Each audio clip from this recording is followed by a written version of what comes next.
La charla se titula Amor, Evolución y Sentido de la Vida. Y un poco la idea de esta charla es que profundicemos en cosas que todos nos deberíamos plantear en la vida. Por ejemplo, cuál es el sentido de la misma. Y otra cosa muy importante es, pues, qué pasa cuando nos morimos, ¿no? Porque todos en algún momento nos vamos a morir y muchas personas cuando llega ese momento sienten miedo. Entonces espero que a través de esta charla, si alguien de los que están aquí tiene miedo a la muerte, pues se le quite, ¿no? Y si no se le quite, por lo menos que cuando llegue ese momento se acuerde de lo que hoy va a escuchar, porque seguramente le va a ayudar a hacer ese tránsito hacia ese otro mundo que nos espera a todos de una manera más tranquila, sabiendo que donde va es un buen lugar y que lo que va a pasar es algo bueno. Desde tiempos inmemoriales el ser humano se ha hecho muchas preguntas, intentando responder a los enigmas fundamentales de la vida. ¿Por qué existe el mundo, la vida? El mundo lo ha creado alguien, hay un ser superior, viene de la nada, como muchas veces se nos ha hecho creer que era la versión científica. Yo soy científico y sí que creo en Dios. Lo siento por los que piensan que los científicos deberían ser materialistas, yo no lo soy. Pero creo que eso no es incompatible con la ciencia. O sea, la espiritualidad para mí ha sido la explicación del porqué de las cosas. O sea, para mí un científico tendría que ser una persona que busca la verdad. ¿Cuál es la verdad? Y para saber cuál es la verdad te tienes que meter a explorar en terrenos que muchas veces un aparato no puede utilizar o no puedes medir con un aparato, ¿no? Por ejemplo, las experiencias cercanas a la muerte, ¿no? Pero sigue siendo parte de la vida y se sigue pudiendo investigar sobre ciencia, aunque no tengas un aparato para medir lo que tú ya estás viendo. No te hace falta. Puedes fiarte de lo que ves. Pues vamos a hablar de todo eso, de quiénes somos, por qué existimos, qué hacemos aquí. ¿Tienen nuestras vidas un sentido? ¿Hemos venido a hacer algo en particular? ¿Antes de nacer ya existimos o es ese el principio de la vida? Mucha gente da por hecho que el nacimiento es el principio de la vida. Pero ¿y si no lo fuera? ¿Y si antes de nacer ya existimos? ¿Y si existimos, dónde estamos? ¿Qué hacemos? ¿Qué pasa cuando nos morimos? ¿Se acaba todo ahí? ¿Continúa la vida de alguna manera? ¿Hay algo después de la muerte? En definitiva, ¿de dónde venimos y a dónde vamos? Otra pregunta que nos solemos hacer: ¿por qué hay personas que viven muchos años, que mueren cuando son ancianas, mientras que otras mueren pronto, ¿no? Mueren jóvenes, en la adolescencia, en la infancia. Incluso sabemos que hay niños que nacen muertos. Y cuando eso ocurre nos preguntamos, ¿por qué? ¿Por qué pasa eso? ¿De qué depende? ¿Hay algo que lo determina? ¿Es una cuestión de buena o mala suerte? Siempre tendemos a pensar que la vida es muy injusta cuando vemos esto, ¿no? Cuando muere un niño a una temprana edad pensamos, la vida es muy injusta. ¿Por qué? ¿Por qué tenemos que pasar por eso? Otra pregunta podría ser, ¿por qué hay niños que nacen con una enfermedad de nacimiento que va a hacer que tengan una vida muy, muy dura y que seguramente será una vida llena de sufrimiento y que a lo mejor pues durará menos que la de una persona sana? ¿De qué depende esto? ¿Es también una cuestión de buena o mala suerte? ¿O depende de algo? ¿Hay algo que lo determina? Si el nacimiento fuera el principio de la vida, la verdad es que llegaríamos a la conclusión de que la vida es muy injusta, porque parece que favorece a unas personas y perjudica a otras. Por ejemplo, un niño que nace en un lugar donde hay una guerra, o donde se pasa hambre, o en una familia que no lo quiere, solo por el hecho de nacer ahí, pues va a tener una vida muy dura, que seguramente será corta. Mientras que en otro lugar del mundo nace otro niño en una familia que lo quiere, en un lugar donde hay prosperidad y paz, y solo por el hecho de nacer ahí, su vida va a ser mejor que la del primer niño.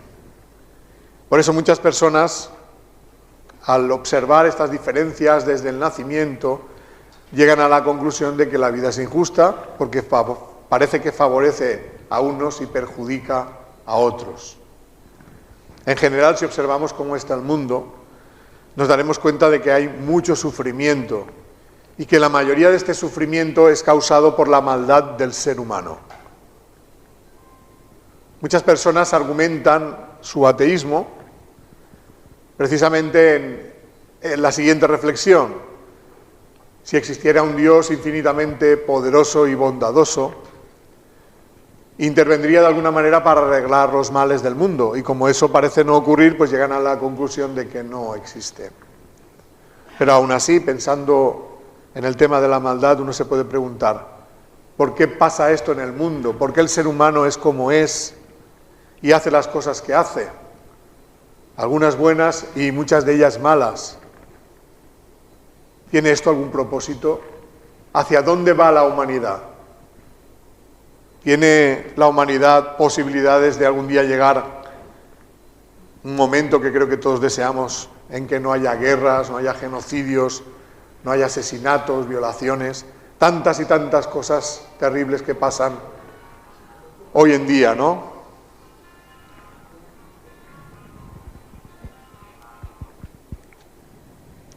Otra cosa importante en la vida, la felicidad. Yo creo que el anhelo de todo ser humano es llegar a ser feliz. Sin embargo, si miramos cómo está la gente y cómo está el mundo, nos daremos cuenta de que hay muy pocas personas que consiguen ser felices. Hasta el punto de que habrá personas que piensen que la felicidad es un sueño inalcanzable, que no es posible ser feliz. Mi opinión es que sí que se puede ser feliz. Y que para alcanzar la felicidad es necesario conocer el amor. Sin embargo, aun habiendo personas que han conocido el amor y que durante un tiempo han sido felices, en algún momento va a llegar ese día en el que o te mueras tú o se vayan a morir tus seres queridos, con lo cual parece que irremediablemente esa felicidad tenga un final con la muerte de ese ser querido. Y si además ese ser querido es joven, es tu hijo, tu hija, pues todavía se hace más dura la experiencia, ¿no?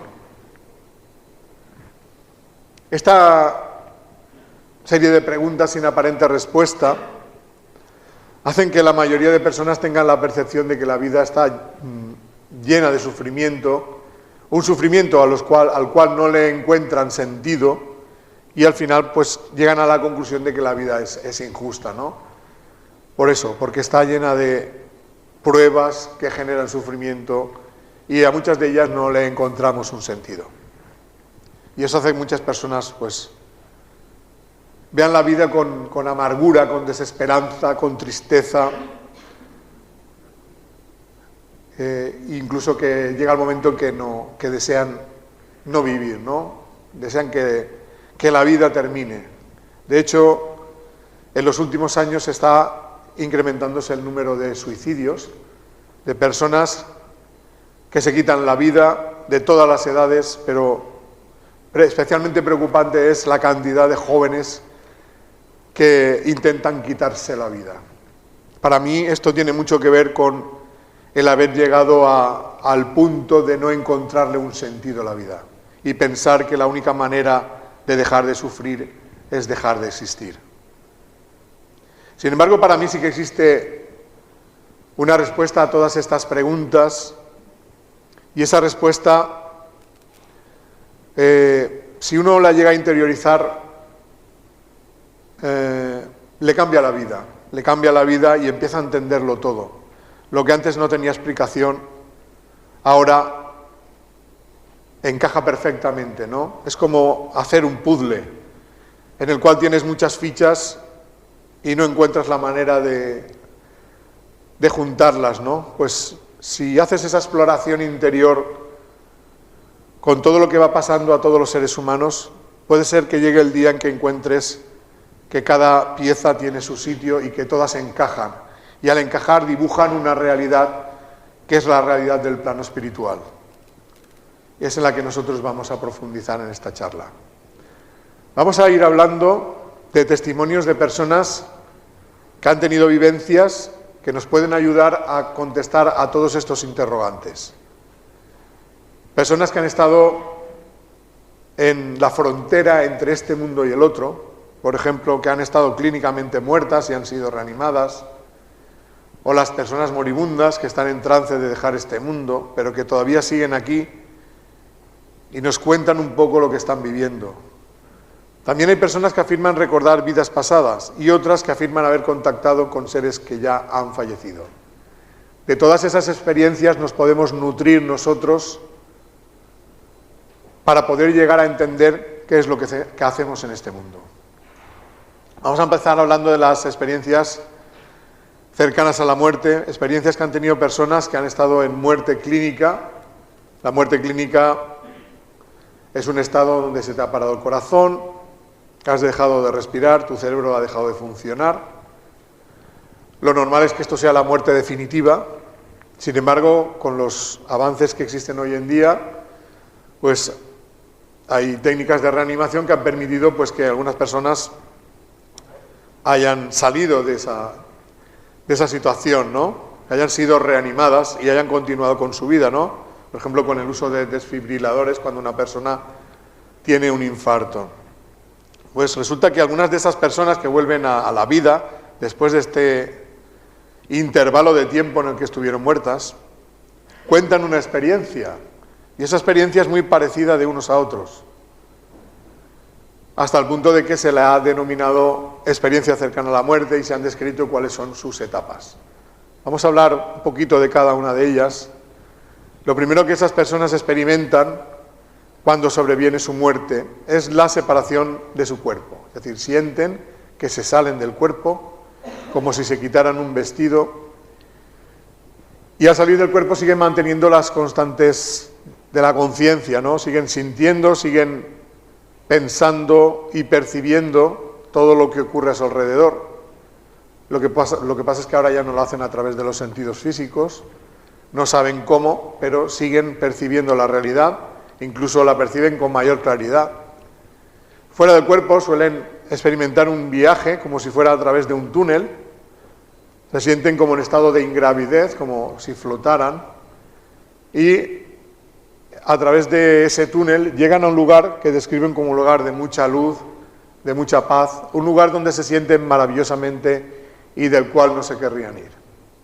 Y en ese lugar tan maravilloso suelen encontrarse o bien con seres queridos que ya han fallecido, o seres que ellos reconocen como sus guías y que en ese momento les dicen que todavía no ha llegado su hora y que lo que tienen que intentar es regresar al cuerpo y continuar con su vida.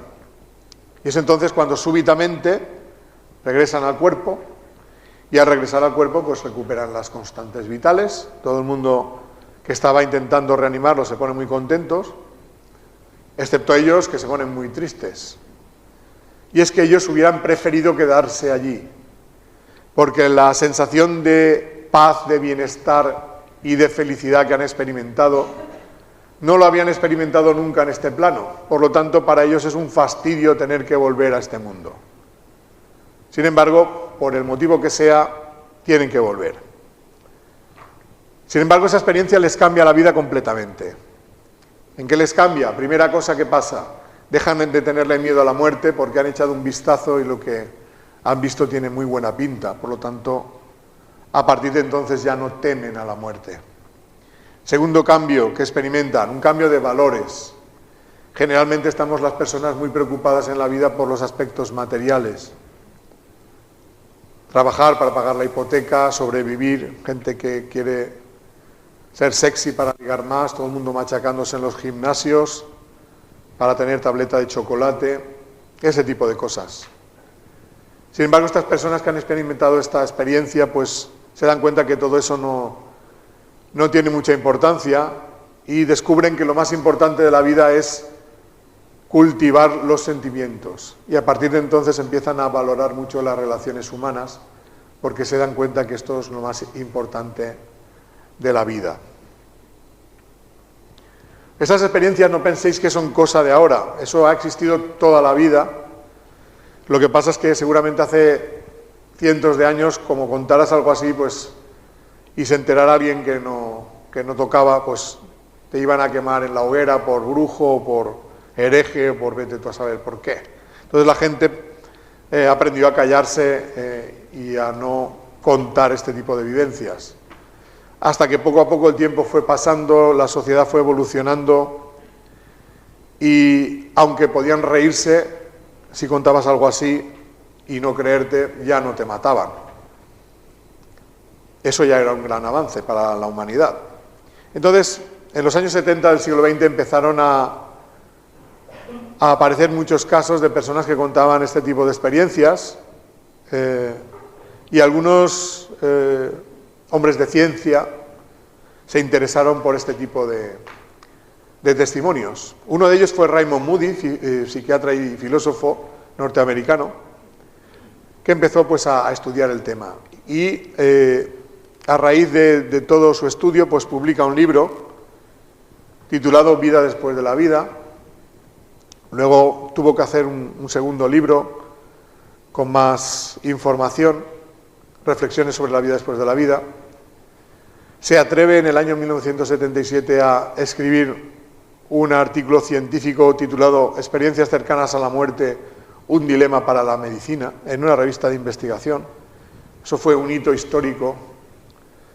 Claro, lo tuvo que plantear como esto está pasando y no sabemos qué es, pero él empieza a contar todo esto. Mucha gente de la ciencia, pues a raíz de esto, pues lo criticaron mucho, pero muchos otros lo consideraron un pionero en contar algo que nadie se atrevía a contar. Y a raíz de Raymond Moody, pues, o del testimonio de Raymond Moody, pues muchos otros investigadores empiezan a contar todas sus experiencias. Por ejemplo, el doctor Melvin Morse, pediatra en un hospital infantil en Seattle, atendía urgencias de niños, ¿no?, pediátricas, y pues en algunos casos pues aparecían niños que venían clínicamente muertos y conseguían ser reanimados. Entonces, resulta que estos niños también contaban la misma experiencia que los adultos. Entonces, claro, eso le daba todavía más fuerza, ¿no?, a la idea de que podían tratarse de experiencias reales, porque en una persona adulta uno puede pensar que su imaginación vaya muy lejos a la hora de intentar perpetuar su vida, ¿no? Podemos decir, tiene miedo a la muerte y uno se inventa una película en la que parece que la vida continúa. Sin embargo, en casos de niños, muchos niños empezaban a hablar, tenían 2, 3 años, sabían hablar muy poco. Esos niños todavía, la conciencia suya todavía no sabe lo que es el miedo a la muerte. Entonces, y contaban la misma historia, con sus palabras la misma historia. Entonces, para mí eso es un reflejo de que realmente lo que contaban era lo que estaban viviendo realmente, ¿no? Esto él lo cuenta también en un artículo de investigación en el año 94, experiencias cercanas a la muerte y visiones relacionadas con la muerte en niños, implicaciones para la medicina, y en un libro titulado Más cerca de la luz, lo que revelan las experiencias próximas a la muerte de los niños.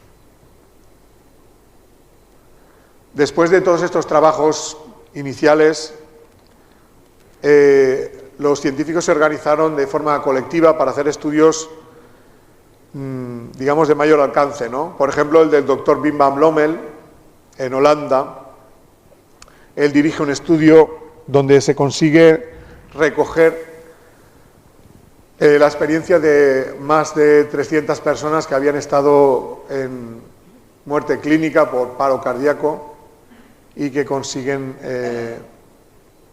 ser reanimadas. Entonces, todas esas personas son preguntadas acerca de sus experiencias en todo ese intervalo de tiempo. Y en el año 2001 pues, se publica un artículo de investigación en la revista Lancet, muy prestigiosa en investigación, con los resultados de ese trabajo. Además, el doctor Pim Van Lommel ha publicado un libro que se llama Consciencia más allá de la vida, donde pues, cuenta a nivel divulgativo los resultados de ese trabajo de investigación. Un libro que se ha convertido en un bestseller en Holanda. Por otra parte, otros investigadores, en este caso en el Reino Unido y Estados Unidos, el doctor Peter Fenwick y el doctor Samparnia, idean un estudio internacional llamado el estudio AWARE, con la colaboración de diferentes hospitales de Estados Unidos, del Reino Unido, de Canadá, de Austria, y empiezan pues, a recoger los datos de diferentes hospitales, de diferentes centros, y los analizan de manera conjunta, ¿no? Y eso hace que, pues, que empiecen a publicar un montón de artículos de investigación en torno a las experiencias cercanas a la muerte. Una de las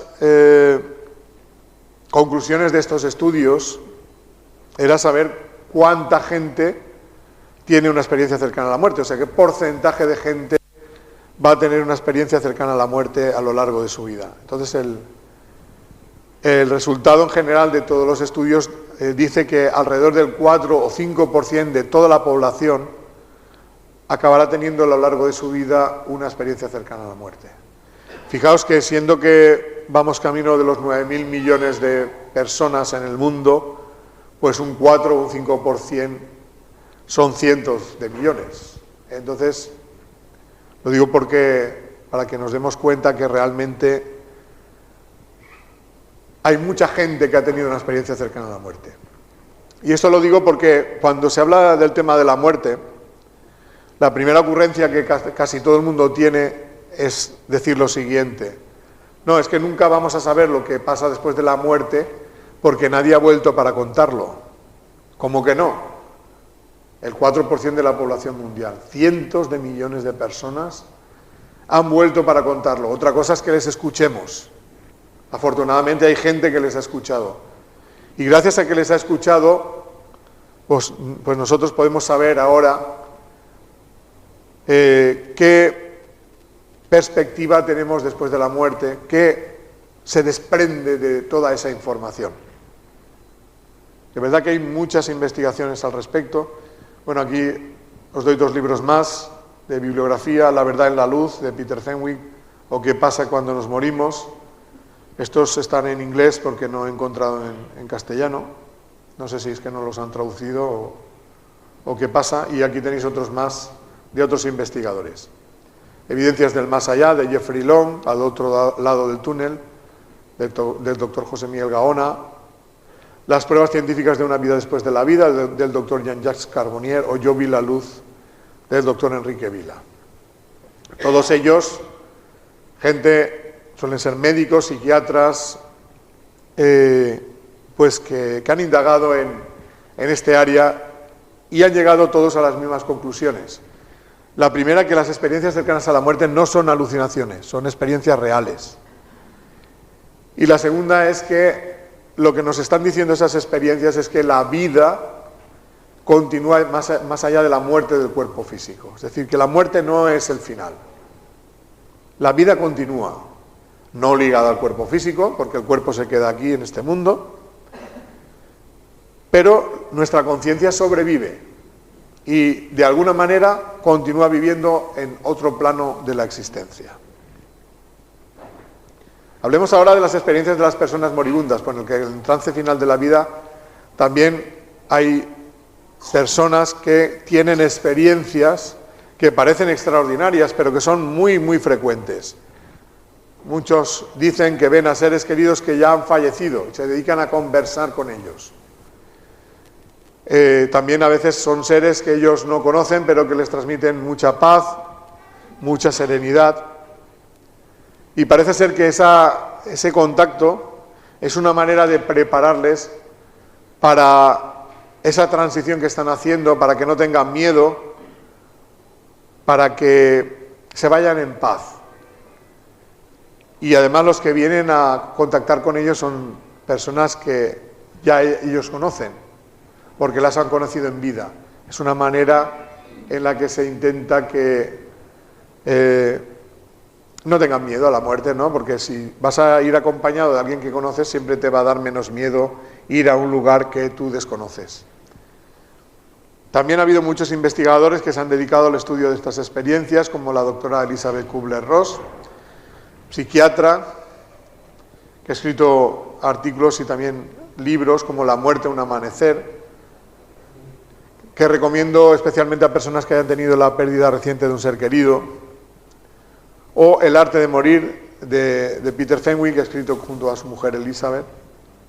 Si lo recordáis, también era un estudioso de las experiencias cercanas a la muerte. Y se ha dado cuenta que hay una conexión entre las experiencias de los moribundos y las experiencias cercanas a la muerte.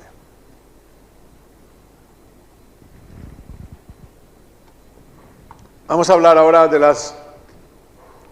Bueno, estas experiencias de los moribundos también nos están confirmando que realmente tiene pinta de que hay algún otro lugar más allá de la muerte al que todos vamos a ir y en el cual nos están esperando.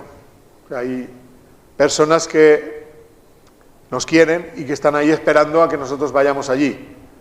Y que igual que cuando nace un niño, pues está toda la familia esperándole y hacen una fiesta para celebrar su nacimiento. Cuando una persona muere para este mundo, está naciendo para el otro. Con lo cual ellos también allí hacen una fiesta.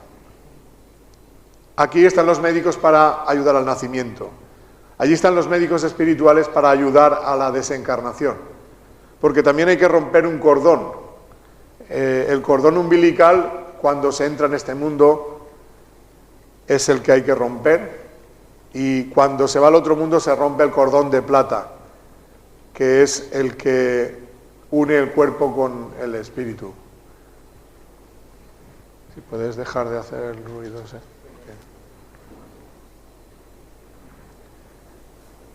Bueno, vamos a hablar de las experiencias de personas que afirman recordar vidas pasadas. Algunos de estos recuerdos son espontáneos, sobre todo en niños de corta edad, mientras que otros se pueden obtener a través de hipnosis regresiva.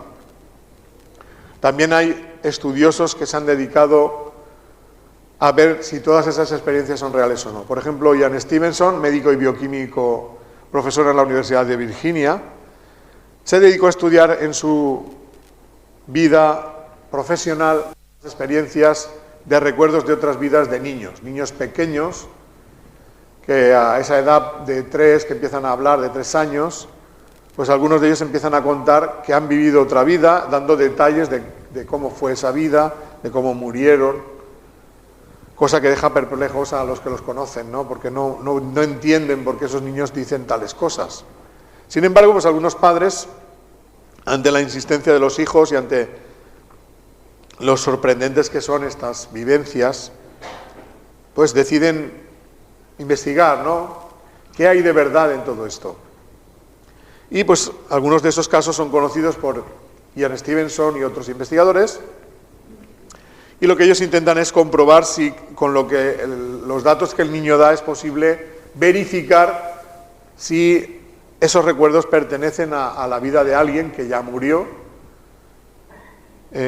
antes de que esos niños nacieran. Entonces, si contrastan los recuerdos y los ven que corresponden a la vida de alguien, pues lo consideran un recuerdo real de otra vida. Pues en ese trabajo consiguen una base de datos con más de 2.500 casos en los cuales se confirma que realmente el recuerdo es real. 2.500 casos. Ahí es nada. Habrá muchos más, pero ellos consiguen documentar toda esa cantidad, ¿no? Y pues el doctor Ian Stevenson pues lo publica tanto en artículos de investigación como en libros. Por ejemplo, el libro 20 casos que hacen pensar en la reencarnación, o niños que recuerdan otras vidas. Jim Tucker ha continuado el trabajo en la Universidad de Virginia, de Ian Stevenson, y ha publicado también artículos y un libro titulado Vida antes de la vida, los niños que recuerdan vidas anteriores. Lo digo porque si os interesa el tema, Podéis entrar en YouTube y veréis varios documentales que cuentan casos concretos de niños pues que se ha documentado muy bien sus recuerdos, incluso algunos niños que han muerto en la vida anterior y han encarnado rápidamente, de manera que su familia de la vida anterior sigue actualmente viva. Y con los datos que el niño da es posible encontrar a la familia de la vida anterior. Que ese niño pues la tiene como su verdadera familia. No se ha llegado a identificar con la familia de la vida actual, tiene muy presente el recuerdo de la vida anterior. Entonces, esos niños lo que piden es: dejadme volver con mi familia, refiriéndose a la familia de la vida actual. Y con los datos que esos niños dan es posible localizar a esa familia, ¿no? Y resulta sorprendente ver pues el tipo de recuerdos que tenían, el detalle tan perfecto que tenía por ejemplo, de dónde vivían, cómo era la casa, dónde guardaba los objetos, incluso reconocían juguetes que habían sido sus juguetes. Algo impresionante. También hay personas que han recordado otras vidas a través de hipnosis regresiva. Aquí tenéis un montón de libros que hablan de este tipo de experiencias. Vida antes de la vida, de la doctora Helen Wambach, vidas pasadas, que también el doctor Peter Fenwick junto con su mujer ha escrito. O sea, él también se ha dado cuenta que esto está en la misma línea, ¿no? Son todo experiencias que nos aportan una información sobre el sentido de la existencia, de qué pasa antes y después de la muerte. Muchas vidas, muchos maestros, del doctor Brian Weiss. La respuesta está en el alma, del doctor Juan José López, un médico de Cartagena. O La vida entre vidas, del doctor Michael Newton. Este libro, La vida entre vidas, es un poco diferente al resto en el sentido de que aquí se incluyen testimonios de personas que recuerdan vida anterior al nacimiento, pero en una etapa en la que todavía no están físicamente encarnados. Generalmente se acuerdan de la etapa anterior al nacimiento, cómo están en otro plano de la existencia, tomando decisiones como qué pruebas van a enfrentar en la vida actual y con quién van a vivir la vida. Es decir, toman decisiones como la configuración de las familias, quiénes van a ser los padres, los hijos, los hermanos, todo con el propósito de ayudarse mutuamente en la vida actual. Otra cosa es que luego lo hagan, pero inicialmente el propósito es ayudarse.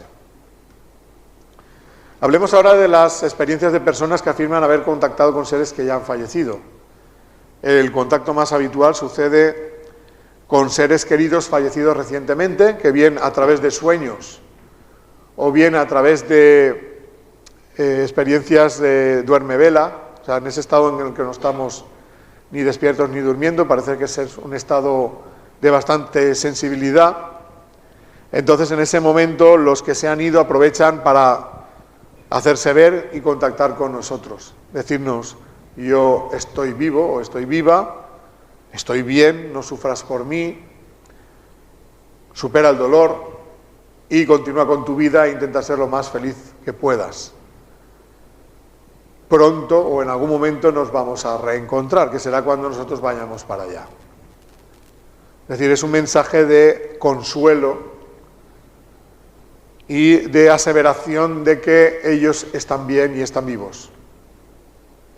Esto lo ha tenido también mucha gente, lo que pasa es que muchas personas tienen dudas de si es una experiencia real o es una creación de su mente. Pero muchas personas acaban diciendo: pero es que parecía tan real. Pues si parece tan real, es que es real. Hay personas que tienen este tipo de contactos de una manera más frecuente, es como si tuvieran un sexto sentido que les permite contactar con el otro plano con mayor facilidad, con lo cual los que están en el otro plano, pues al saber que ellos tienen esa capacidad, pues también muchas veces acuden a ellos para expresarse, ¿no? Muchas veces lo que quieren es comunicar algo a sus seres queridos, algo que no han podido comunicar directamente. Muchas veces porque sus seres queridos estaban tan sumidos en la tristeza y el dolor que no estaban receptivos para escuchar lo que ellos tenían que decirles. Entonces, pues estas personas buscan a otras y se comunican con ellas para que les digan a sus familiares: oye, dile a mi madre, a mi padre, a mi mujer, a mi marido, pues que estoy bien, que no pasa nada, que no hay que sufrir, ¿no? Pues este tipo de experiencias también han sido estudiadas por los científicos. Por ejemplo, en la Universidad de Arizona, en Estados Unidos, la doctora Julie Beischel y el doctor Gary Schwartz idearon un experimento para averiguar si realmente es posible contacto con personas fallecidas a través de los mediums, estas personas sensibles que tienen estas capacidades. Lo que ellos hicieron fue buscar a estudiantes de su universidad que hubieran tenido la pérdida reciente de un ser querido y les pidieron que aportaran información personal, pues, de estas personas fallecidas. Y luego buscaron a una serie de mediums que eran de confianza para ellos y les pidieron a ver si era posible que esos familiares de los estudiantes que ya estaban en el otro plano contactaran y hablaran de sus propias vidas, sin tener ellos, estos mediums, ningún conocimiento de esa información que habían recogido de los estudiantes. De hecho, no tenían que tener contacto con ninguno de los estudiantes. Y luego lo que hacen es contrastar la información obtenida de los estudiantes con la obtenida de los mediums respecto a esas personas fallecidas. Cuando hacen esa comprobación, cotejan esos datos, se dan cuenta que el grado de coincidencia entre las informaciones es enorme y ellos no encuentran otra explicación que no sea que realmente el contacto con los fallecidos es real, se ha producido y es posible. Esto ellos lo han contado en diferentes artículos de investigación. Ahí tenéis unos cuantos. Y en un libro a nivel divulgativo titulado Los experimentos de después de la vida, donde ellos presentan evidencias científicas de que realmente existe la vida después de la muerte. Y dicho todo esto, que era como un preámbulo, vamos a hablar un poco de qué es lo que dicen, ¿no?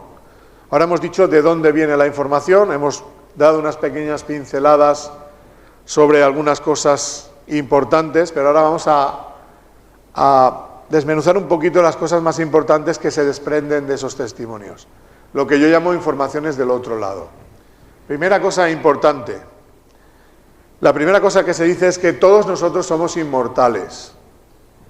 Claro, esto muchos dirán, ¿cómo que somos inmortales? Pues estamos diciendo que la gente se muere y estamos viéndolo diariamente. Claro, el cuerpo sí que muere. Lo que no muere es la esencia de lo que nosotros somos, el espíritu. Todos nosotros somos almas, espíritus, que venimos al mundo para aprender. Y cuando acaba la vida física, regresamos al mundo espiritual. Por tanto, nunca desaparece nuestra conciencia. Por tanto, la muerte física, desde este punto de vista, solo es una etapa de transición donde nos despojamos de un vestido gastado que es el cuerpo para regresar a la vida en el plano espiritual, que es nuestro verdadero hogar, donde una de las cosas que ocurrirá es que nos vamos a reencontrar con los seres queridos que se fueron al otro lado antes que nosotros. Fijaros el llegar a interiorizar esto, cómo puede cambiar la vida de una persona. De pensar que tu ser querido ha desaparecido definitivamente del mundo y que ya nunca jamás podrás volver a estar con él, a saber que sigue bien, que está mejor que nosotros y que está esperándonos en el otro plano para poder seguir y continuar la relación de amor que tenemos con él. Fijaros qué gran cambio de paradigma, ¿no? La diferencia que puede haber es cuán profundamente lleguemos a darnos cuenta de esta verdad. Si llegamos a interiorizarla, nuestra vida cambiará de principio a fin. Si la tomamos como una idea más, pues seguramente no nos impactará. Seguiremos pensando, bueno, tal vez sea así. Hasta que no me muera no lo podré comprobar. Y ciertamente así será. Cuando uno muera ya no tendrá dudas de que es así. Sin embargo, se habrá perdido muchos años de su vida malgastándolos con el dolor de pensar que ha pasado algo que en realidad no es así, que es que nuestros seres hayan desaparecido, nuestros seres queridos. Por lo tanto, es muy importante que empecemos ya, antes de llegar allí, a saber cuál es la realidad, porque nos ayudará a vivir la vida de una manera más provechosa. Sufriremos menos y seremos mucho más felices. Lógicamente, cuando muere un ser querido, siempre va a haber una parte de amargura, de tristeza, de por qué a mí, por qué a nosotros. Siempre habrá esas preguntas. Esas preguntas serán contestadas cuando lleguemos allí y entenderemos el por qué unos se van antes y otros después. Pero si uno toma conciencia de que sea el motivo por el cual sea, la vida continúa, ya no será todo tan tremendamente doloroso como lo vemos. Otra cosa muy importante, nuestra vida sí tiene un propósito, hay un plan para cada uno de nosotros y el plan es bueno, no es para fastidiarnos la vida, no es para hundirnos en la miseria, es para que crezcamos en el amor, aunque sea a través de caminos a veces muy tortuosos. La idea es que nuestro amor a través de las pruebas de la vida se vaya desarrollando, experimentando en el plano físico con libertad, con las pruebas que cada uno ha elegido antes de nacer, porque todas las pruebas que enfrentamos en la vida las hemos elegido nosotros, aunque no nos acordemos de cuándo tomamos esa decisión. Todo es según nuestra elección, aunque luego a veces nos asustamos ante la dureza de las pruebas elegidas son las que nosotros estamos preparados para superar, porque no tendría sentido enfrentar a alguien a una prueba que no puede superar. Esas pruebas que enfrentamos son consecuencia de nuestras necesidades evolutivas, pero también de lo que hemos hecho en otras vidas anteriores. Yo suelo decir que nuestra vida no es una película, sino que es un capítulo de una serie muy larga, un culebrón diría yo, porque tiene muchísimos capítulos. Si empezamos a ver una serie en el capítulo 150, seguramente tendremos dificultad en entender el argumento de lo que está pasando. Estaremos deseosos de ver los capítulos anteriores y así intentar enlazar el argumento de lo que está pasando ahora con el argumento de lo que ha pasado antes. Ese mismo deseo es el que experimenta el ser humano cuando está en esta vida. Está en un capítulo de una serie, pero no tiene acceso a lo que ha pasado en otras vidas. Y eso le desespera, le hace sentir que nada tiene sentido. Cree que es una fatalidad del destino. Sin embargo, si pudiera recordar el pasado, se daría cuenta que todo lo que pasa ahora está perfectamente enlazado con lo que ha pasado en otras vidas. Y que lo que pasa en esta vida tendrá consecuencias en las vidas posteriores. De ahí que Jesús dijera, se cosecha lo que se siembra, frase que todavía a día de hoy nadie ha entendido, porque se omitió lo más importante para entenderlo, que es la multiplicidad de vidas. Porque muchas veces la siembra es en una vida y la cosecha es en una vida posterior. No sucede en la misma vida. Hay muchos casos de personas que hacen mucho bien en el mundo y parece que todo les vaya mal. Y entonces decimos, qué injusta es la vida con esta persona. Siembra bueno y todo lo que recibe son malas cosechas. Y a veces vemos el caso contrario, personas que hacen mucho daño y que se van de rositas porque nunca nadie, han sido tan poderosos que nunca nadie les ha podido echar mano y juzgarles por los delitos que cometieron. Y entonces también decimos, qué injusta es la vida. Esta persona ha sembrado mal y no ha cosechado el mal que ha sembrado. Y es que, como he dicho antes, el tiempo entre la siembra y la cosecha no es inmediato. Tú no siembras ahora una semilla de arroz y mañana tienes las espigas ahí en el campo. Tardan meses. Pues en el mundo espiritual esos meses son vidas. O sea, puedes tardar muchas vidas. ¿De qué depende esto? Pues de que uno quiera cambiar. Se dé cuenta primero de los errores que ha cometido y quiera enmendar su camino. Y es entonces cuando vendrá el enfrentarse a la mala siembra del pasado. Cuando uno puede rectificar. Para poder saber la manera en la que se puede evolucionar, es necesario, que es en realidad el sentido de nuestra vida, evolucionar en el amor, es necesario conocer cuáles son las reglas del juego, lo que yo llamo las leyes espirituales. Para mí son 4 leyes muy sencillas, pero que tienen muchas implicaciones. La ley de la evolución, la ley del libre albedrío, la ley de la justicia espiritual y la ley del amor. Voy a explicarlas brevemente, cada una de ellas, para que se pueda entender un poquito de qué va esto de la vida. Bueno, la ley de la evolución dice que todos nosotros, como hemos dicho antes, espíritus inmortales, somos creados exactamente iguales, ignorantes de todo, pero con la potencialidad de aprenderlo todo. Podemos decir que somos semillas espirituales.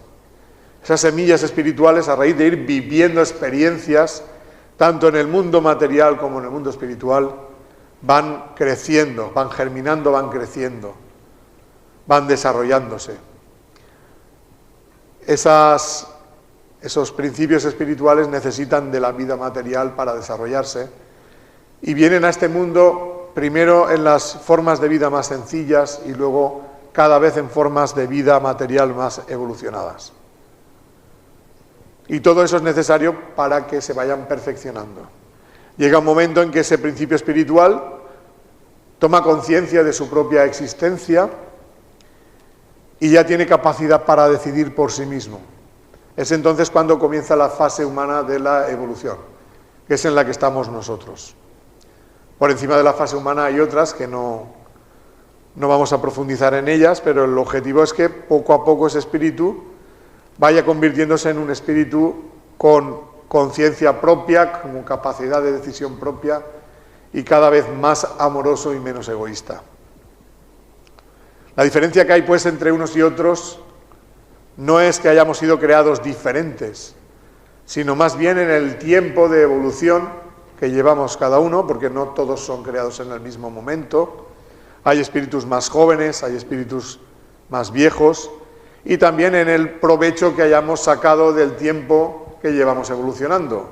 Hay espíritus que van más rápido que otros, porque ponen más voluntad en avanzar. Hay momentos de estancamiento, hay momentos de avance, y el resultado de la edad espiritual más la rapidez en la evolución, pues es lo que determina el nivel espiritual de cada uno en este momento. Es decir que habría que llegar a la conclusión de que Dios es justo porque todos partimos del mismo punto. Y lo que somos es resultado de lo que queremos ser y del empeño que pongamos en querer llegar a ese nivel evolutivo. Porque hay una ley que es la ley del libre albedrío, que dice que el espíritu decide su propio camino. Podríamos decir que la siembra es libre. Y esa es la razón por la cual Dios no baja al mundo para interferir directamente en los asuntos de la humanidad, porque respeta nuestro libre albedrío. Deja que seamos nosotros los que nos demos cuenta de nuestros errores y deja que seamos nosotros los que, una vez nos hayamos dado cuenta, rectifiquemos. Porque ¿de qué serviría que lo hiciera Él si nosotros no cambiamos? Imaginaos que ahora viene Dios al mundo y dice: voy a meter mano porque aquí estos van a autodestruirse. Le dejo un poquito más, se hacen con la tierra y la destruyen. Dice: mira, voy a eliminar todas las armas nucleares y voy a coger todos los bienes materiales, las riquezas materiales, y repartirlas por igual entre todos los habitantes del mundo. Y así ya no habrá injusticias, ya no habrá ricos y pobres, y todo el mundo tendrá lo que necesita para vivir. Y después de hecho esto, se va. Y cuando pasan 50 años, se acuerda de la tierra y dice, voy a echar un vistazo a ver cómo van, que no me he quedado tranquilo. Y cuando vuelve se da cuenta que las cosas están peor que la primera vez que intervino. Porque el más astuto y egoísta ya se ha ingeniado la manera de quitarle a los demás lo que tenían para hacer su montón más grande. Aunque no le hiciera falta. Porque ni en 1000 años consumiría todas las riquezas que ha llegado a acumular. Quiere decir esto que no es Dios el que nos obliga a evolucionar. Si Dios viniera y hiciera eso, la mayoría de personas pensarían, ya está aquí el pesado el dictador, que viene a arruinarme el negocio. Vaya mierda de mundo, ¿no? Tiene que ser algo que nazca del corazón de todos nosotros. Y tiene que ser que vivamos todas esas experiencias para que seamos nosotros los que lleguemos a esas conclusiones. Porque si no fuera de esta manera, en realidad sería una evolución forzada y forzosa. Y entonces no sería evolución. Por eso tiene que existir libre albedrío, por eso tenemos que venir al mundo, olvidar temporalmente el pasado, para experimentar el mayor grado de libertad posible, para que el conocimiento, el recuerdo del pasado no nos condicione a la hora de ser nosotros mismos. Es muy importante que cada uno sea él mismo, en lo bueno y en lo malo. Porque habrá mucha gente que, si supieran todo, no es que fueran mejores, simplemente estarían reprimidos de hacer determinadas cosas, por las consecuencias, el temor a las consecuencias. Por eso se deja este mundo a su libre albedrío. Hay otra ley que es la ley de la justicia espiritual que dice que básicamente que aunque la siembra es libre, la cosecha es obligatoria. Es decir, al final del todo, cada espíritu se ha de enfrentar a las consecuencias de sus actos. Aunque entre el momento en el que lo hace y el que lo recibe, pues se demore mucho. O sea, tarden incluso varias vidas. Y es necesario que sea así para que uno actúe con total libertad. Con total libertad. Por eso dijo Jesús, se cosecha lo que se siembra. Y esto es lo que en Oriente llaman el karma, ¿no? Hoy en día todo el mundo sabe lo que es la palabra karma. Siempre lo interpretamos pues como una mala consecuencia de un mal acto del pasado, ¿no? Pero la ley de justicia espiritual actúa de forma totalmente objetiva. Es decir, te enfrenta exactamente a lo que has hecho. Si has hecho algo bueno, en algún momento recibirás exactamente lo mismo, el mismo bien. Y si haces cosas que dañan, al final esos daños repercutirán en algún momento en ti mismo, aunque tarde tiempo. Muchas veces cuando uno hace algo, no se para a pensar hasta qué punto puede estar haciendo daño a los demás. Dicen, bueno, no será para tanto. Y uno se queda tan ancho. No será para tanto, no será para tanto. Pues llega un momento en que ese no será para tanto, lo vives tú en experiencia propia. Y entonces dices, ostras, pues sí que jode. Sí, me está haciendo sufrir esto. Y entonces cae uno en la cuenta, vaya, pues si esto es lo mismo que yo hice. En algún momento cae en la cuenta. Tal vez a lo mejor no en vida, porque en vida se olvida el pasado. Y dice uno, qué mal me trata la vida. Y cuando pasa al otro plano es, la vida me ha tratado como yo he tratado a los demás. Pero necesitamos saber cómo funciona el mundo espiritual para llegar a estas conclusiones. Por eso creo que es importante que empecemos ya, antes de tener que pasar siempre por darnos cuenta cuando ya la hemos cagado, intentar no cagarla, porque así nos evitaremos muchos sufrimientos. Esto es algo que el ser humano todavía no ha llegado a ser totalmente consciente, porque si fuera consciente de esto seríamos mucho más considerados más empáticos. Tendríamos mucho cuidado de no hacer daño a los demás, más bien lo contrario, intentaríamos ayudar a los demás en todo lo que pudiéramos, en lo que estuviera en nuestra mano. Porque en realidad, egoístamente, hasta es un beneficio para nosotros. Es un beneficio para nosotros. Finalmente, vamos a hablar de la última ley, la ley del amor, que es la más importante, porque el objetivo del espíritu es alcanzar la felicidad a través del desarrollo de los sentimientos de amor. O sea, todo el proceso evolutivo está montado para que nuestra capacidad de amar vaya siendo cada vez mayor. Y cada vez que vamos experimentando mayor amor, somos más felices. No hay otro camino a la felicidad, solo el de experimentar el amor. Aunque al ser humano le cueste esto 1000 vidas de entender, habrá gente que dirá, hombre, yo sería feliz si me tocara la lotería, porque no tendría que trabajar, tendría todas las comodidades que quiero, viviría a lo grande. Bueno, pues hay gente que ha conseguido vivir a lo grande, porque les ha tocado la lotería o por otros motivos. Sin embargo, muchos de ellos han seguido siendo infelices, sufriendo, incluso hay gente que se ha quitado la vida. Yo me acuerdo del caso de Robin Williams, el actor, una persona famosa que habrá ganado dinero por un tubo, bueno, lo que muchos habrían deseado tener en la vida, y sin embargo se quitó la vida porque él era desgraciado. Y de hecho tenía alguna frase por ahí que daba a entender que él no había sido feliz, porque hay una frase que dice que lo malo no es estar solo, sino estar con mucha gente y estar con gente y seguir sintiéndote solo, ¿no? Es como decir que yo no he encontrado el sentimiento que yo necesitaba para sentirme en pleno, ¿no? Me he seguido sintiendo solo y lamentablemente tomó esa terrible decisión, ¿no?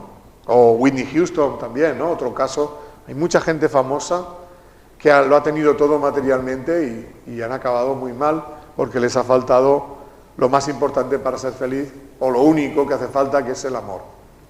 Por eso es importante que lleguemos a entender esto. Todos en el mundo hemos venido a lo mismo, a aprender a amar. Mucha gente cuando hablo con ella me dice, no, a ver, es que claro, tú parece que tienes muy clara tu misión en la vida. A mí me gustaría saber, porque yo no lo tengo claro, cuál es mi misión, ¿no? Y yo le digo, pues la misma que la mía, pues aprender a amar.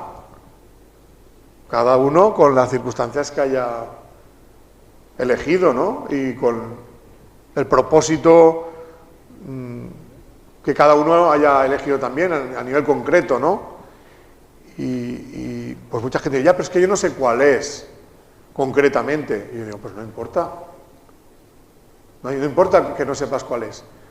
Tú intenta en la vida tener la conciencia tranquila y hacer lo que te llene y lo que te nace en la parte del interior. Y ya verás cómo lo vas descubriendo. O sea, tú antes de empezar el camino no sabes cómo va a ser ese camino. Tú sabes que quieres progresar. Y el camino pues va teniendo obstáculos, te va llevando por aquí, por allá. Y es cuando vas haciendo el camino donde vas viendo lo que viene después. Hasta que no estás cerca, no lo puedes ver. Por eso yo a todo el mundo recomiendo que te estás equivocando. No es intentar saber cómo es lo del final, intenta saber cómo es lo del principio. Lo del principio es, estamos aquí para mejorarnos porque tenemos defectos, tenemos que reconocerlos y cuando ya lo reconozcamos, intentar poco a poco ir eliminándolos. Cada uno los que tenga. Y eso se va a manifestar en el día a día, en las relaciones que tenemos. Si yo tengo mala leche y estoy solo, pues nadie va a saber que tengo mala leche. Pero cuando me relaciono con los demás, si la tengo, pues eso se manifestará. Y entonces yo lo veré en mí mismo. Tengo un problema de mal genio, de agresividad. Pues voy a intentar mejorarlo. A la próxima, primero me voy a disculpar con esta persona porque sin merecerlo la he atacado. Y luego voy a intentar no volver a actuar de esta manera. Algunas veces me saldrá mejor, otras veces peor, pero voy a intentar que no me domine ese mal genio. Y así poco a poco, día a día, Pues esa persona de mal genio se irá volviendo más pacífica, porque ha puesto su empeño y su conciencia en mejorar ese aspecto negativo de su personalidad. Si uno no lo quiere reconocer, puede pasar toda una vida en el mismo punto. Pues cada uno tiene que mirar lo suyo, porque las pruebas de la vida te lo van a poner enfrente. ¿Cuál es tu punto? Punto débil en tu forma de ser. Y así la idea es que poco a poco esa parte egoísta vaya menos y la parte amorosa vaya más. O sea que la idea es que vayamos creciendo en amor, experimentando en el plano físico con libertad. Como digo, cada uno con las pruebas que ha elegido, aunque no se acuerde de cuáles son, no os preocupéis que ya irán apareciendo. Algunas más duras, otras menos, pero siempre teniendo en cuenta que el objetivo de esa prueba no es arruinarte la vida, no es vengarse de ti ni nada de eso, es ayudarte a que te des cuenta de algo importante, que a veces es algo que tú has hecho en otras vidas. O sea, la palabra evolucionar significa aprender a amar. Dentro del aprender a amar, es tan importante amarse a uno mismo como amar a los demás. No pensemos que uno tiene que renunciar a sí mismo para amar a los demás. No, tiene que ir de la mano, tiene que ir de la mano. Esto es muy importante, porque hay muchas personas que han pensado que para que los seres queridos estuvieran bien, ellos tenían que renunciar a cosas de su vida importantes. Luego pondré un ejemplo y me entenderéis mejor. Y otra cosa importante, eliminar el egoísmo. Cada uno en la forma en la que se manifieste. Esto es la clave de todo, de verdad. Es la clave de todo. Si al final de la vida hemos mejorado un poquito nuestra capacidad de amar y eliminado un poquito nuestro egoísmo, ya nos podemos dar con un canto en los dientes. Dentro del tema del amor, como digo, la primera parte es el amor a uno mismo y luego está el amor a los demás. Y en el amor a los demás está la relación de pareja, la relación de la familia, padres, hijos, hermanos y amigos. Y finalmente el amor al prójimo, amor que con personas, como relacionarte con personas que no son nada cercano a ti. Algunas pequeñas pinceladas. Voy a dar unas pequeñas pinceladas de cada uno de esos temas y ya termino. Primero, ¿qué es amarse a uno mismo? Porque aquí hay una confusión. A veces uno confunde amarse a uno mismo con satisfacer el egoísmo. Dice, no, yo me quiero un montón, quería comprarme un coche último modelo, me ha costado 100.000 euros, he arruinado a la familia, pero tengo lo que quiero, me quiero un montón. Esto no sería amarse a uno mismo tal y como yo lo entiendo. Simplemente es satisfacer un capricho material. Cuando hablo de amarnos a nosotros mismos me refiero a reconocer cuáles son nuestras necesidades afectivas y cuáles son nuestros sentimientos verdaderos y pasar a desarrollarlos para que sean el motor de nuestra vida, para que nuestros actos sean un reflejo de nuestros sentimientos. Y para poder hacer eso es necesario conocernos interiormente. Conocernos significa saber distinguir lo que sentimos de lo que pensamos, porque dentro de lo que pensamos está la influencia de la educación que hemos recibido, y a veces esa educación es represiva con nuestros sentimientos, y por eso actuamos de acuerdo con lo que pensamos, influidos por esa educación y en contra de lo que sentimos, y eso nos hace sufrir. Un ejemplo para que me entendáis. Imaginaros una mujer que se casó cuando era joven, a lo mejor se casó pensando que estaba enamorada, a lo mejor otros los que eligieron.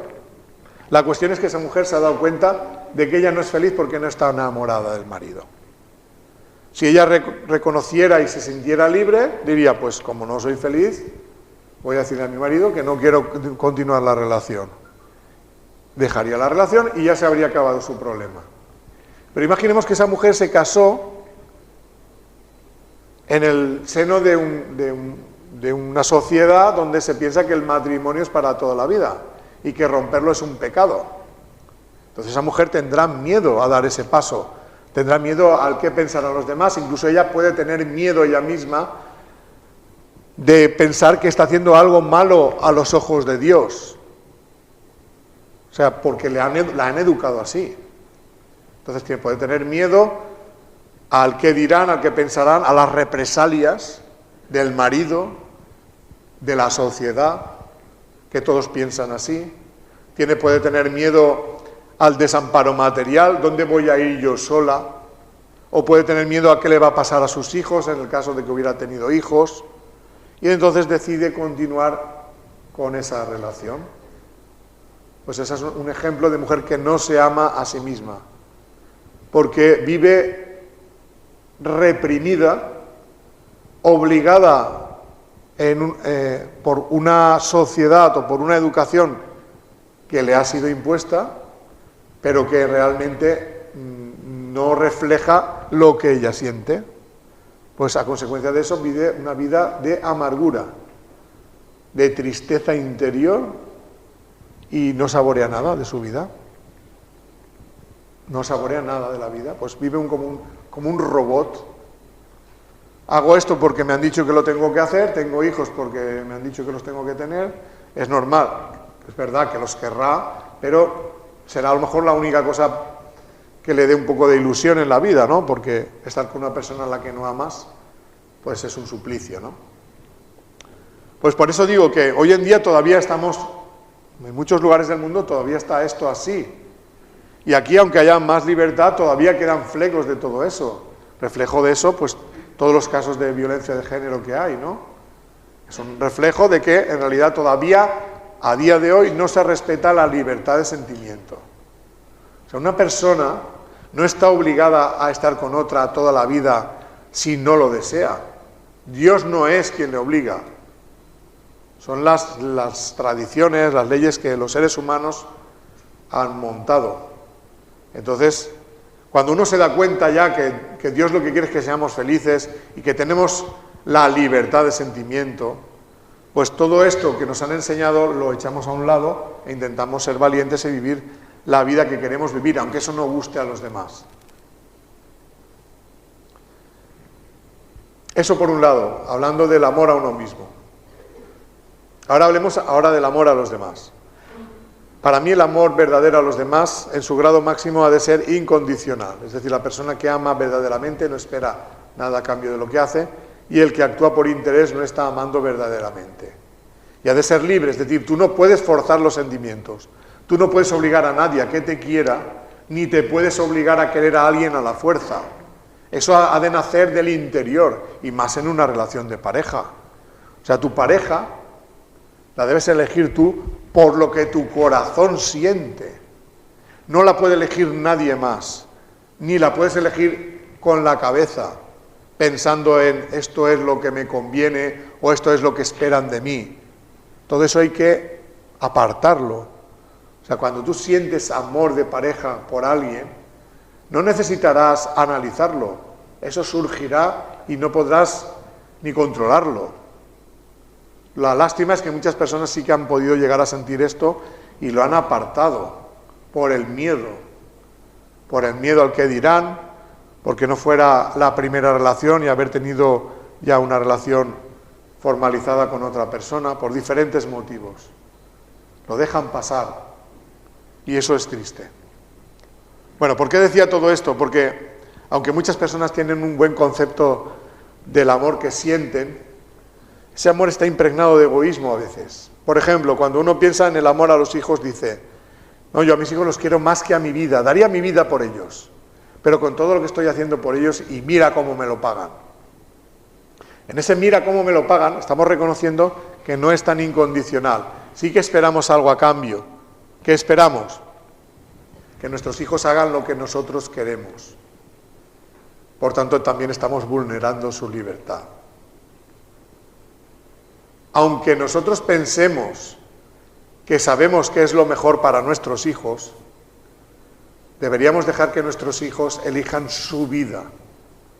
Nosotros podemos dar consejos, pero no debemos interferir en el libre albedrío de nuestros seres queridos, y más en cuestiones como las relaciones de pareja, ¿no? Esa costumbre de querer elegirle la pareja a los hijos, que todavía existe en muchos lugares del mundo.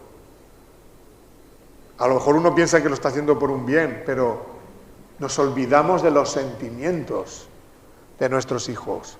¿Por qué no les preguntamos a ellos con quién quieres estar? Seguramente esto nos ahorraría un montón de problemas de infelicidad en el mundo. Ese hecho. En Occidente podemos decir, no, aquí eso no está tan así.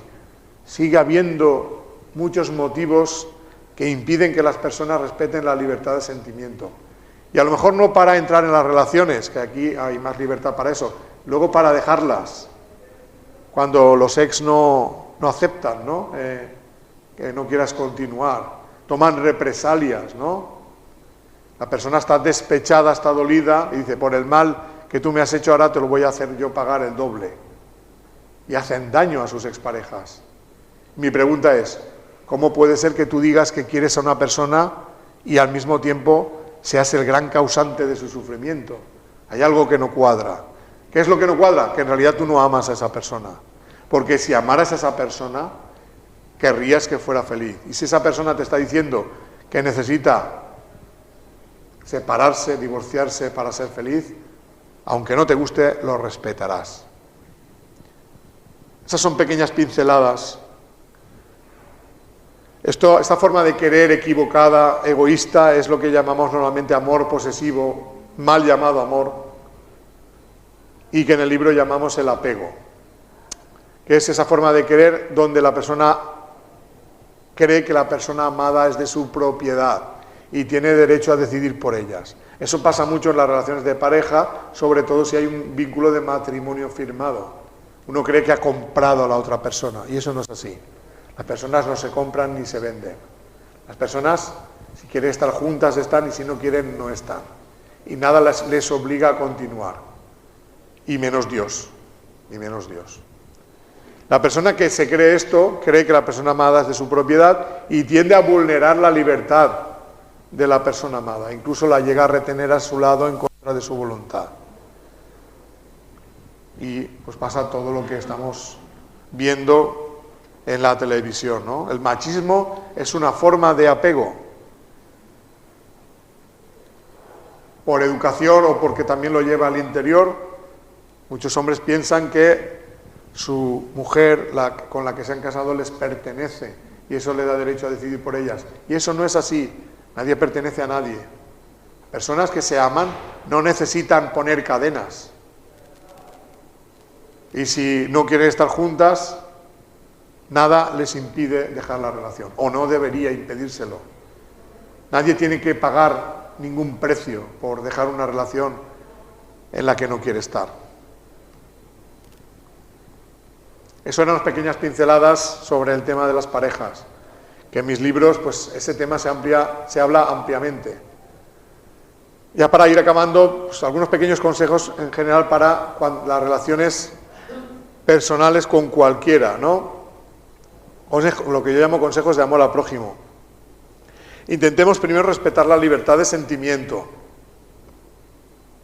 O sea, no intentemos meternos en la vida personal de otras personas para decirle, este te conviene, este no te conviene, no me gusta para ti. Olvidémonos de eso. Aunque a lo mejor estemos en lo cierto y pensemos, esa persona es tóxica, eso lo puedes pensar, pero la decisión de estar con ella o no te corresponde a ti, es la persona con la que convive la que tiene que decidir. Respetemos, por tanto, la libertad de sentimiento, la libertad de creencias e ideas, la intimidad y la dignidad de cada ser. En general, intentemos resolver los conflictos de forma pacífica, sin utilizar la violencia, ni física ni psicológica, porque a veces la violencia psicológica puede ser más dura, más hiriente que la física. Intentemos defender nuestros derechos sin invadir los de los demás. Está bien defender nuestros derechos, es algo bueno, pero intentemos no invadir los de los demás. Intentemos ser empáticos y respetuosos. Defendamos nuestras ideas sin tratar de herir ni ofender. Intentemos no humillar, ni calumniar, ni difamar a los que no vean la vida como nosotros la vemos o tienen opiniones diferentes a las nuestras. Si somos ofensivos o hirientes, aunque creamos que nuestra causa es justa, nuestro comportamiento será injusto. Intentemos no actuar movidos por el egoísmo para perjudicar a los demás. El odio, la intolerancia, la calumnia, la envidia o la hipocresía nunca están justificados. En cualquier ámbito de la vida, sea la familia, en la pareja, con los hijos, con los amigos, en el trabajo, intentemos no ver al prójimo como a un enemigo, un rival o un competidor, sino como a lo que es, un hermano. Ya lo decía Jesús, que todos somos hermanos, aunque no nos demos cuenta de ellos. Y es tan así que tu máximo enemigo en esta vida seguramente será tu hermano de sangre en la próxima vida. Porque dentro de las familias están grandes amores, pero también grandes odios. Dicen que el amor une y el odio imanta, como los imanes, que irremediablemente atraen quieras o no. Así que si no quieres encontrarte a una determinada persona en la otra vida muy cerca de ti, intenta ir arreglando los problemas que tienes con ella, porque si no, en la próxima vida los tendrás muy cerca y no tendrás otro remedio. Bueno, era una pequeña broma. Hay que saber, hay que entender que el encarnar en la misma familia dos personas que tienen deudas pendientes de otras vidas es para que los lazos de la consanguinidad vayan limando esas asperezas, aunque aún a veces ni siquiera con eso se liman las asperezas. Por eso en las familias hay grandes amores y grandes odios. Intentemos en general no hacer a los demás lo que no quisiéramos que nos hicieran y tratemos a los demás como quisiéramos que nos trataran. Tan sencillo como eso. Porque es muy difícil analizar cosa por cosa, porque muchas veces la gente me pregunta, bueno, a mí me pasa esto, lo otro, ¿qué tendría que hacer? Y claro, hay tantas posibilidades de cosas que le pasan a las personas que escribiríamos un libro de 50.000 páginas y no acabaríamos. Entonces, hay una guía sencilla para saber cómo actuar, pues esta que tenéis ahí. Pongámonos en la piel del otro y no le hagamos lo que no nos gustaría que nos hicieran y tratemos al otro como nos gustaría que nos tratara. Tan sencillo como eso. Seguro que así no fallamos. Y seamos honestos de hacerlo así. No digamos, no, te entiendo, pero yo a ti te voy a tratar un poquito peor de lo que a mí me gustaría que me tratara. Que eso es lo que pasa normalmente. Siempre tratamos un poquito peor, porque nuestro egoísmo nos lo impide. Pues esa es la idea, ¿no?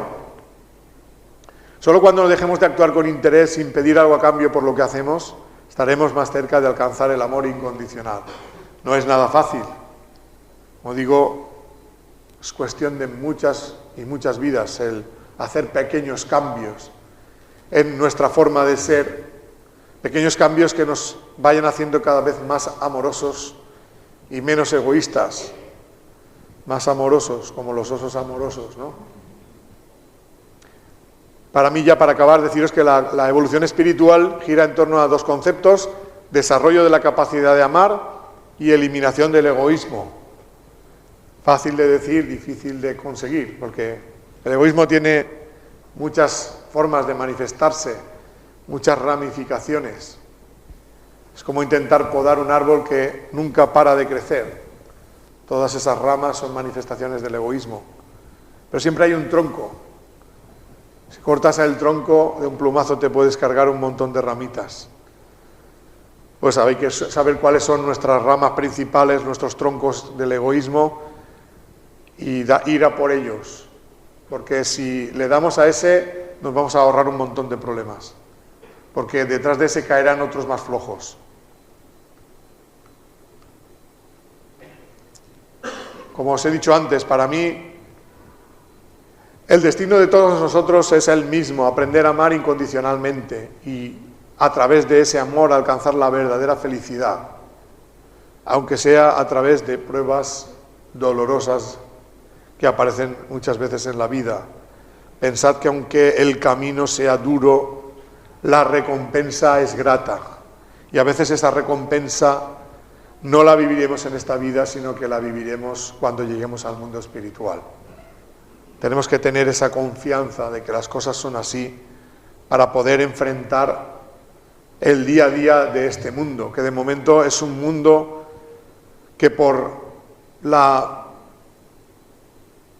suma del egoísmo del ser humano todavía es un mundo de infelicidad.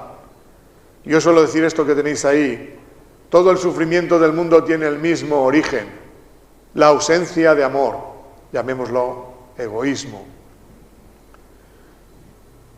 Igual que la suma del egoísmo de cada persona puede hacer del mundo un auténtico infierno, como vivimos en la actualidad, siempre al borde de la destrucción, siempre observando cómo los seres humanos se ponen tan fácilmente de acuerdo para hacer el mal y tan difícil les cuesta ponerse de acuerdo para hacer el bien.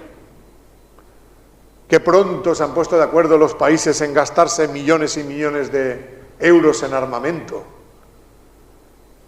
Ojalá fuera tan fácil que se gastaran esos millones en procurar el bienestar del ser humano. Pues esto es lo que hace que el mundo esté así. Cuando esa voluntad para hacer el mal consiga ser convertida en una voluntad para hacer el bien, cuando ese egoísmo se transforme en amor, la suma del amor de cada persona transformará el mundo en un paraíso. En ese camino estamos nosotros, cada uno de nosotros, porque es un trabajo individual. Tú no puedes cambiar al otro, solo te puedes intentar cambiar a ti mismo. Y esperar a ver si los otros cogen ejemplo, y si no lo cogen no pasa nada, porque lo que tú avances para ti mismo es lo que te llevas de este mundo, nada más. Y si todos nos ponemos de acuerdo en hacer ese camino, es entonces cuando vendrá el cambio colectivo. Y ya para acabar, hablaros primero de mis dos libros, Las leyes espirituales y La ley del amor, donde encontraréis más desarrollado todo aquello que hemos hablado en la charla. Los libros los podéis descargar gratis. Si ponéis en Google Las leyes espirituales y mi nombre, Vicent Guillem, pues eso os llevará al blog para descargarlos gratuitamente. Tanto el primero, Las leyes espirituales, como el segundo, La ley del amor. Y ya para acabar, hablaros de lo que también se ha comentado en la presentación, la película Profeta del Desierto. Es una película que intenta recrear lo que pudo ser la vida de Juan el Bautista, no desde un punto de vista religioso, sino espiritual. Pensamos que no se ha dicho la verdad sobre lo que pasó y que es importante saber que toda esta verdad de la que hablamos ahora ya era conocida y fue revelada en el pasado, en muchas épocas del pasado. Pero con el tiempo siempre ha habido alguien que ha ido a meter la zarpa y a quitar lo que había y a meter lo que no estaba. De manera que con el tiempo se ha ido deformando la realidad y no nos ha llegado aquí pues todo lo que pasó en aquella época. Algunas cosas sí han llegado, por ejemplo el mensaje de amor de Jesús, pero otras cosas han sido eliminadas, como el que Jesús hablara de la reencarnación, que lo hizo.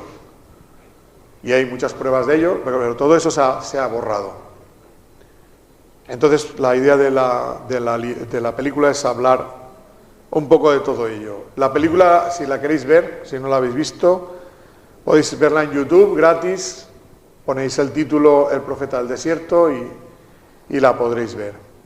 De momento tiene, pues lo que habéis comentado, 1.800.000 visualizaciones en español, 1,5 millones en portugués, porque la película se ha doblado a portugués y va como la espuma, sobre todo en Brasil, y pues ya ha llegado en un año a 1,5 millones de espectadores.